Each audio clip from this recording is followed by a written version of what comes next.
¿Alguna vez te has sentido como el único en la sala que no entiende esa película que todos adoran o que dicen que es súper profunda? Spoiler, tal vez no seas tú, tal vez sea la obra en sí. Hoy vengo a hablar de algo común y profundamente irritante, las obras pretenciosas. Esas que vuelen a intelecto forzado desde el primer momento hasta el final. Y como alguien que ha leído cosas tan rimbombantes que me hicieron considerar si realmente entendía el idioma en el que estaban escritas, hoy te traigo una pequeña guía para detectar la pretensión artística disfrazada de genio incomprendido. Ejemplos incluidos y algunos consejos para evitar caer en este pozo sin fondo. Pero vamos por el comienzo. ¿Qué es una obra pretenciosa? Una obra pretenciosa es aquella que confunde complejidad con oscuridad, profundidad con ambigüedad y estilo con palabrería. Pero la verdad es que no es más que una cáscara bonita. Hay casos en los que sí, quizás sean profundas y tienen un significado hermoso, pero el solo hecho de cargarla de tanto simbolismo y ambigüedad la convierte en algo poco disfrutable, tanto casi como si los autores quisieran más que los alabasen a ellos por su mente por crear algo complejo, más que a la obra en sí. Y los fans a veces son los peores. Ay, los guardianes del intelecto, los fieles paladines de la frase "es que no la entendiste". Amor mío, no necesito entender algo que no dice nada, o que se podría contar de una manera más simple. ¿Y qué pasa si la obra no es profunda sino simplemente mala? ¿Y si lo que tú llamas poético es solo falta de profundidad o edición? ¿O lo que defiendes como personaje complejo y profundo es solo un personaje mal construido que ni siquiera el autor entiende y solo interpreta sus frases dándole significado cuando en realidad no lo tienen? No estoy diciendo que todo deba ser fácil, pero si una historia necesita un manual de instrucciones, un podcast de 2 horas y un video de YouTube explicativo con voz de narrador de National Geographic, quizás no es tan buena, quizás solo es confusa. Y es muy fácil identificar una obra de estas. Por ejemplo, el mensaje solo existe si lo interpretas entre líneas, debajo de líneas y al costado de un ensayo de 3000 palabras. El autor te dice que no está hecha para gustarte, sino para incomodarte. Traducción: no sabía cómo hacer que te importara. Abundan los símbolos, pero escasean las emociones reales. El personaje no llora, no ríe, contempla la entropía del universo mientras se sirve un té.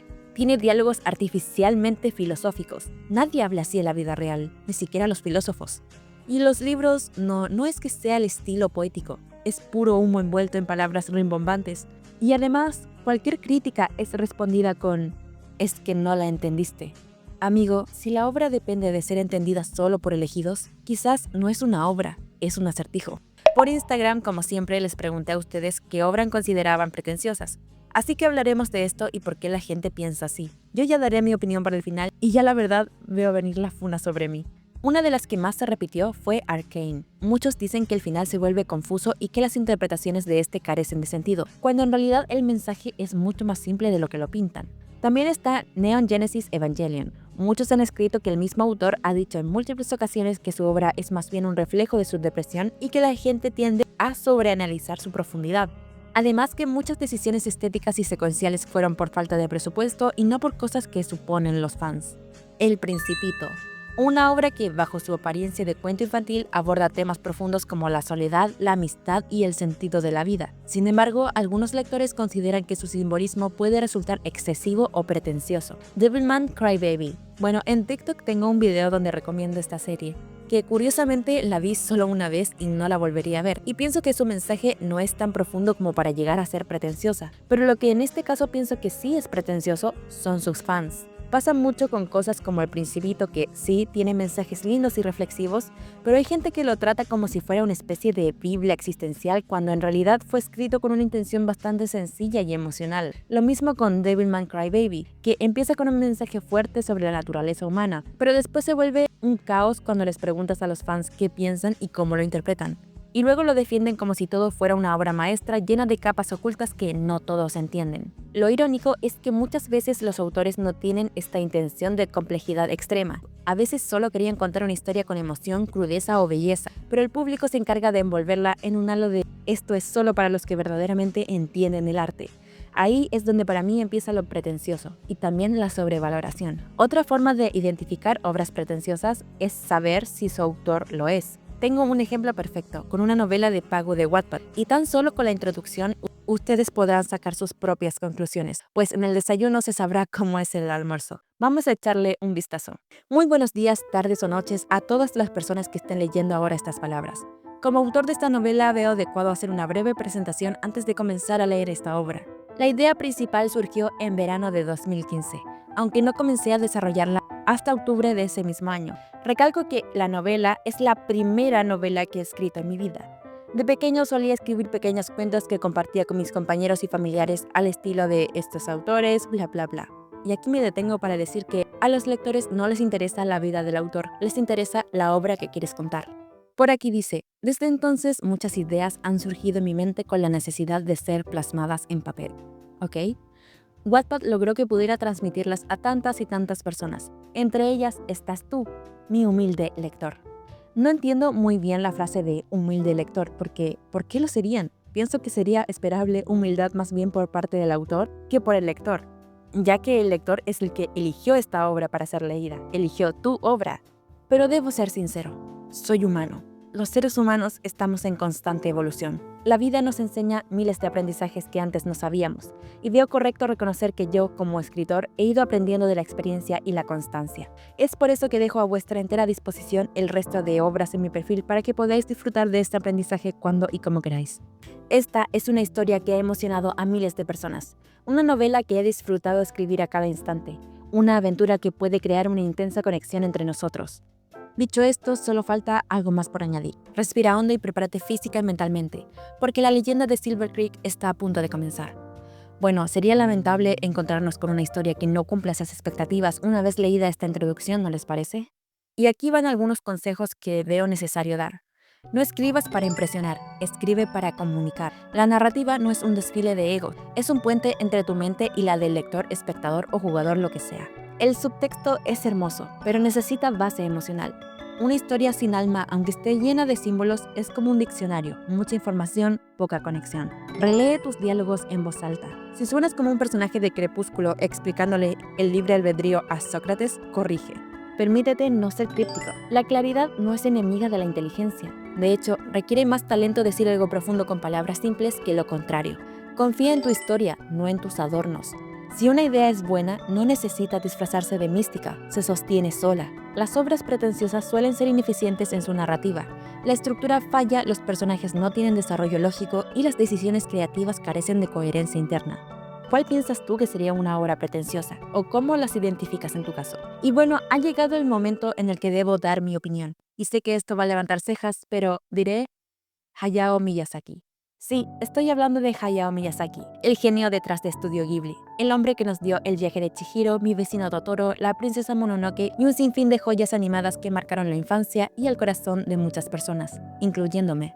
Las películas de Ghibli son hermosas, no hay duda, visualmente, emocionalmente y simbólicamente. El viaje de Chihiro ganó un Oscar, y con justa razón. Hay capas y capas de significado en cada escena, en cada criatura y en cada paisaje. Y sí, últimamente hay un boom con el filtro de este IA que transforma tus fotos al estilo Ghibli, pero ojo, ese es otro tema. Solo diré que estoy en total desacuerdo con eso, porque siento que se desvirtúa de lo que realmente hace mágico el trabajo de este estudio. Pero no venía a hablar de la IA, venía a hablar de algo más complicado, de Miyazaki y sus obras pretenciosas, de las películas que ha hecho últimamente. Y tengo que decirlo, no me están gustando. Bueno, eso puede sonar exagerado, pues más que nada hablo de El niño y la garza. Y sí, este es mi ejemplo de obra pretenciosa y te explicaré por qué lo pienso. Y no solo pienso que es pretenciosa, sino también sobrevalorada. Cabe destacar que no hay que confundir una obra pretenciosa con una sobrevalorada. Pues como explicación rápida, una obra sobrevalorada puede ser sencilla, clara, incluso entretenida, pero tal vez no merezca tanto reconocimiento como recibe. En cambio, una obra pretenciosa suele intentar ser más de lo que realmente es. Se disfraza de complejidad, se esconde detrás de símbolos crípticos, frases rimbombantes y una supuesta profundidad, que al final puede estar tan vacía como una metáfora mal usada.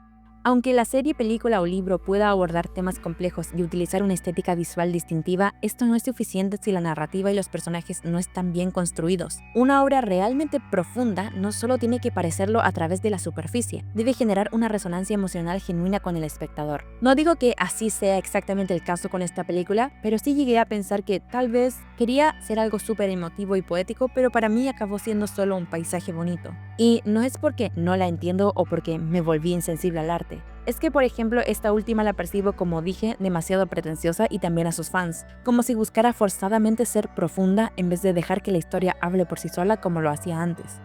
Hay una delgada línea entre lo profundo y lo rimbombante, entre una historia que te hace reflexionar porque nace de la autenticidad y otra que parece gritarte, mírame, soy significativa, como si quisiera demostrar algo constantemente. Y claro, hay un factor humano detrás. Miyazaki es un creador que ha estado toda su vida bajo una lupa. Cada cosa que hace viene cargada de expectativas, de presión, de nostalgia, de fans esperando otro milagro, y eso no debe ser nada fácil. Además, hay que decirlo, él también está envejeciendo. Su forma de ver el mundo ya quizás no es la misma. Su creatividad también puede haber cambiado. Y lo que antes era una fórmula fresca y mágica, ahora a veces se siente como una repetición disfrazada de profundidad. No digo que con esta última película haya perdido su talento, jamás. Pero sí creo que a veces cuando un autor llega a ese nivel de leyenda viviente puede caer en la trampa de pensar de que todo lo que hace ya es arte por el solo hecho de existir. Y no siempre es así. El niño y la garza me pareció visualmente deslumbrante, sí. Pero también me pareció una historia desordenada, pretenciosa, casi ininteligible por momentos. Como si quisiera ser tan simbólica que se le olvidó de conectar con el corazón. Y eso es lo que más hace ruido. Porque yo quería seguir amando sus películas y la vi con las expectativas altísimas, cosa que está muy mal. Quería volver a sentir esa magia, esa mezcla perfecta entre lo simple y lo profundo. Pero sentí que me perdí en sus laberintos sin encontrar salida, incluso me llegué a aburrir. Así que sí, esa es mi opinión controversial, digámoslo así, sobre Miyazaki. No deja de ser un genio, no deja de haber cambiado la historia del cine animado, pero a veces hasta los genios necesitan reencontrarse con lo esencial. Y ojo, no es que las películas, todas las películas de Miyazaki o las de Estudio Ghibli en general nunca hayan sido profundas. Lo han sido siempre. Pero la gran diferencia es que estas otras lograban ser profundas sin dejar de ser claras, emocionales y comprensibles. Y para mí eso es donde vivía su verdadera magia. Por ejemplo, El castillo ambulante. Es una película de mis favoritas, con un mensaje súper potente sobre la guerra, el miedo al envejecimiento y la identidad. La historia aquí sigue a Sophie, una chica que por una maldición termina convertida en una anciana, y empieza a redescubrir su fuerza interna al relacionarse con Howl, un mago poderoso y también un poco excéntrico. A pesar de que hay criaturas extrañas, cambios de formas, saltos temporales y momentos, digamos, oníricos, nunca se siente tan enredada. Tú puedes verla y entender que va de amor, de crecimiento y de decisiones. Y si quieres profundizar, puedes hacerlo, pero no te exige un doctorado para disfrutarla o verla más de una vez para saber de qué se trata. Otro ejemplo de una de mis películas favoritas es Arrietty, otra joya. Una historia sencilla basada en una novela sobre una familia diminuta que vive escondida en una casa humana. Que por cierto, siempre estoy admirando los detalles de la casa de Arrietty, o de hecho, es que miren, es preciosa. Tiene una estética hermosa, una sensibilidad increíble y toca temas como la fragilidad del ecosistema, el miedo a lo desconocido y la conexión entre mundos opuestos. Pero sobre todo, es una película cálida. Te envuelve con su atmósfera, con su música y con sus pequeños detalles.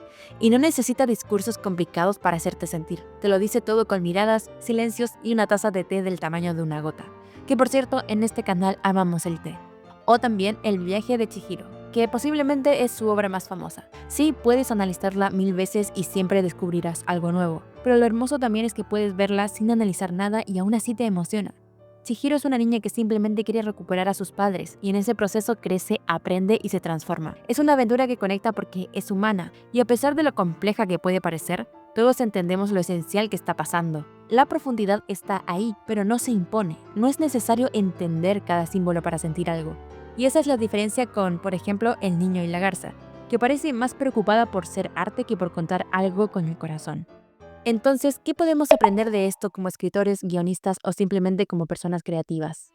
Uno de los errores más comunes es pensar que para que una historia sea profunda tiene que ser complicada.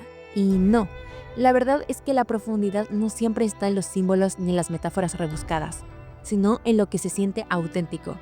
A veces, una historia simple, una conversación entre tus personajes, una despedida o un silencio bien puesto puede tener mucho más peso emocional que 10 capas de simbolismos que nadie puede decodificar sin leer un ensayo detrás. Contar algo bien sencillo puede ser muchísimo más poderoso que intentar hacer algo grande solo para aparentar complejidad. Entonces, si estás escribiendo o creando algo, no te obsesiones con que todo tenga un gran significado. No pongas símbolos por ponerlos. Pregúntate siempre, ¿esto está al servicio de la historia o estoy intentando parecer profundo sin decir nada real? Una buena historia es como una persona honesta. No te intenta impresionar, solo se muestra como es y por eso te conmueve y te gusta. Así que sí, allí está la magia. Y también quiero dejar algo muy claro antes de terminar. Decir todo esto no significa que haya dejado de ser fan de Miyazaki. Al contrario, lo admiro profundamente. Sus obras han marcado mi vida y la de millones de personas, y eso no cambia por una simple película. Tampoco estoy diciendo que su trabajo reciente sea malo, nada de eso. Solo estoy diciendo que noté un cambio, una especie de esfuerzo constante por mantenerse de pie en un pedestal que, paradójicamente, él mismo construyó con su éxito. Debe ser una carga enorme ser considerado un genio, un maestro, un referente mundial y sentir que cualquier cosa que hagas tiene que superar lo anterior, que todo el mundo espera de ti una obra maestra cada vez que levantas un lápiz. Y tal vez es por eso que esta película se siente como una lucha interna entre lo que él quiere decir y lo que cree que el mundo espera que diga. Y como fan, como espectadora y también como creadora, creo que está bien aceptar eso. Entender que los artistas cambian, que no siempre nos van a dar lo que queremos, y que también tienen derecho a explorar, a fallar y a ser humanos. Miyazaki sigue siendo una figura gigante e inspiradora. Pero eso no significa que no podamos mirar su obra con una mirada crítica y reflexiva. Y si tú también amas sus películas pero te has sentido desconectado de, por ejemplo, esta, no has sido el único. A veces amar también es mirar con honestidad. Y esto lo digo porque una vez intenté dar mi opinión sobre El niño y la garza diciendo que no me gustó, pues es mi opinión, y no fue muy buena idea. Hay algunos fans que se pusieron a la defensiva diciendo que poco menos me faltaba IQ para comprender el significado del arte y bueno, yo no estaba mencionando esto, la verdad. Espero que las siguientes producciones me callen la boca. No pongo ninguna expectativa elevada, sino al contrario. Que sea simple. Hace poco leí que estaban trabajando en una nueva película y que Goro Miyazaki, el hijo de Hayao, describió el nuevo proyecto como una aventura que evocará nostalgia y recordará a las primeras producciones del estudio. En sus propias palabras dice, parece que será una película con acción y aventuras, algo nostálgica y reminiscente de sus viejos días. ¿Por qué será? Quizás se dieron cuenta de que no hay necesidad de sobrecargar simbolismos para conquistar al público. Así que, si alguna vez saliste de una película pensando, no entendí nada, pero todos están aplaudiendo, así que mejor finjo que sí, no estás solo y no es tu IQ. Y recuerda, si alguien te dice, no lo entendiste, puedes responder, quizá porque no decía nada, pero con una sonrisa, siempre con una sonrisa, que no se pierda la elegancia. Sé que, por ejemplo, en mis propias novelas también he caído en esto a veces, en crear personajes que quiero que parezcan profundos y complejos, cuando en realidad solo son personas tristes que piensan demasiado y hablan como si estuvieran redactando una tesis emocional cada vez que abren la boca. Y por eso aprendí que la verdadera profundidad no se fuerza, se construye. No se trata de sonar inteligente, sino de ser honesta. Porque un personaje que siente de verdad, aunque no pueda explicarlo con palabras grandilocuentes, conecta mucho más que uno que se esconda detrás de rimas y metáforas. Y bueno, damas y caballeros, espero que hayan disfrutado el video de hoy. Que por cierto, este video fue aprobado por el comité de gente que no tiene 150 de IQ y está bien con eso. Nos vemos en otra ocasión y checkmate.